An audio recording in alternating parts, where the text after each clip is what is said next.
అది దేవాలయంలో స్వామివారు అక్కడ అధిపతి, ఈజ్ ది చీఫ్.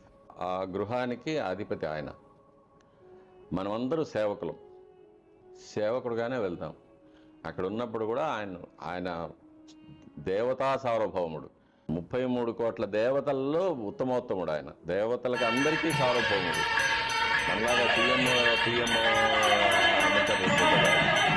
దేవతలకు అందరికీ సార్వభౌముడు ఆయన.